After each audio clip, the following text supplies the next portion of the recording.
ಛೇ, ಏನಿಲ್ಲ ಹಿಂಗಾಗೋಯ್ತು. R C B ಅವರು 2 ಮ್ಯಾಚ್ ಗೆದ್ದು ಒಂದು ಸೋತು ಬಿಟ್ರಲ್ಲ. 2 ಮ್ಯಾಚ್ ಗೆದ್ರು ಕಣ್ಲ, ಒಂದರ ದೇವ್ರು ಬಿಡಬೇಕಲ್ಲ, ಅದಕ್ಕೋಸ್ಕರ ಸೋತವ್ರೆ. ನೆಕ್ಸ್ಟ್ ಗೆಲ್ತಾರೆ ಬಿಡು. ನಮ್ಮ ವಿರಾಟ್ ಅಣ್ಣ ಅವನಲ್ಲ, ಆಡ್ತಾನೆ. ಅದಕ್ಕೆ ಯಾಕೆ ಸಿರಾಜು ಬೌಲಿಂಗ್ ಮಾಡೋಕ್ಕೆ ಬಂದ. ಪಾಪ ನಮ್ಮವನು ದೋಸ್ತ ಬಂದವನು ಅನ್ಕೊಂಡು ಬಿಟ್ಕೊಟ್ಬಿಟ್ರು.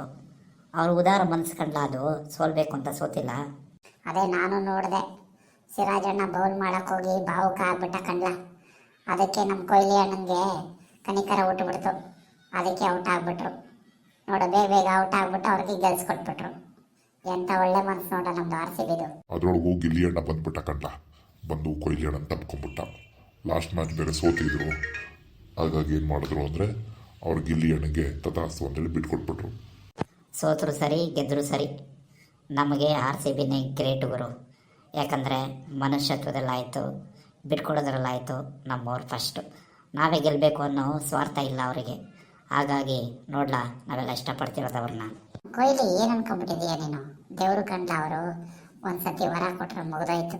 ಬೇರೆಯವನಾಗಿದ್ದಿದ್ರೆ ಹಿಂದೂ ಕಾಸು ಆಸೆಗೆ ಯಾವತ್ತೂ ಬಿಟ್ಟು ಹೋಗ್ಬಿಡ್ತಿದ್ದ.